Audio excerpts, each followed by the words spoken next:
भगवान श्री कृष्ण अर्जुन को इस श्लोक के माध्यम से बताने जा रहे हैं। कहते हैं कि परमेश्वर को प्राप्त करना मनुष्य मात्र का अधिकार है। परमेश्वर की दृष्टि में कोई ऊंच नीच अथवा योग्य और अयोग्य नहीं है।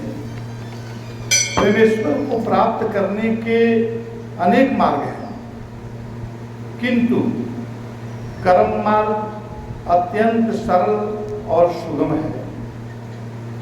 अपने स्वाभाविक कर्म में अविरत होकर प्रत्येक मनुष्य परम सिद्धि प्राप्त कर सकता है। आगे बता रहे हैं कि सम, दम, तप, शौच, क्षमा, आर्जव, ज्ञान विज्ञान और आस्तिकता ब्राह्मण पद वाच्य पुरुष के स्वाभाविक कर्म है।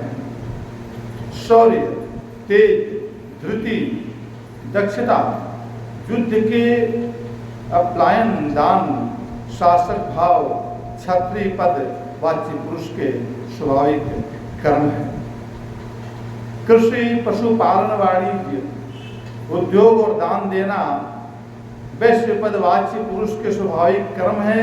और शारीरिक श्रम द्वारा सेवा करना शूद्र पदवाच्य पुरुष के स्वाभाविक कर्म है।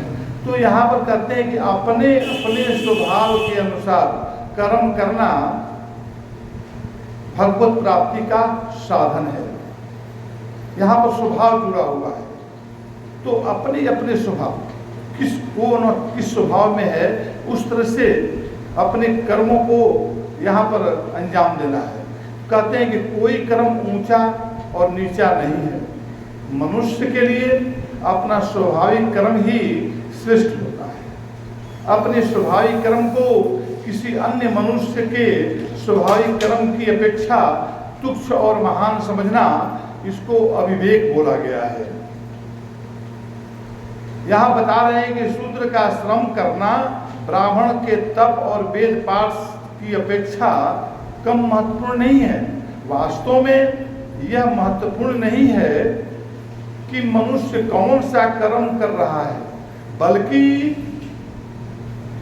यह महत्वपूर्ण है कि वह उसे कैसे कर रहा है, किस शास्त्र विधि के अनुसार से कर रहा है।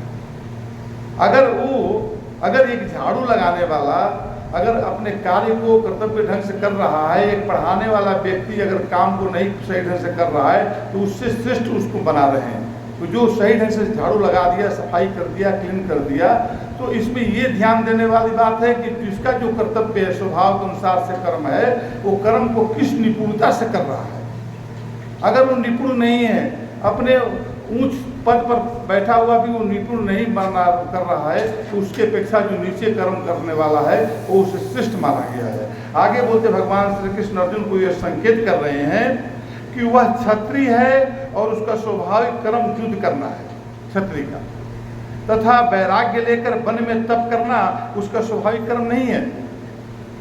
अगर क्षत्रिय स्वभाव से आप फलित हैं, तो आपको जो है यहाँ पर अर्जुन क्या कर रहा है, अर्जुन जो है कर्म को छोड़कर वो ज्ञान मार्ग में प्रवेश करना चाहता है बार बार अर्जुन। तो ये कह रहे हैं कि अपने स्वभाव तुम्हारा तो क्षत्रिय का है, तुम जिंदगी भर युद्ध किया है, तो अब तुम जो है ब्रह्मत्व गुण को कैसे प्राप्त कर लोगे। तो कहते हैं आगे उसको बताते हुए आगे अब श्लोक को बताएंगे। हाँ जी।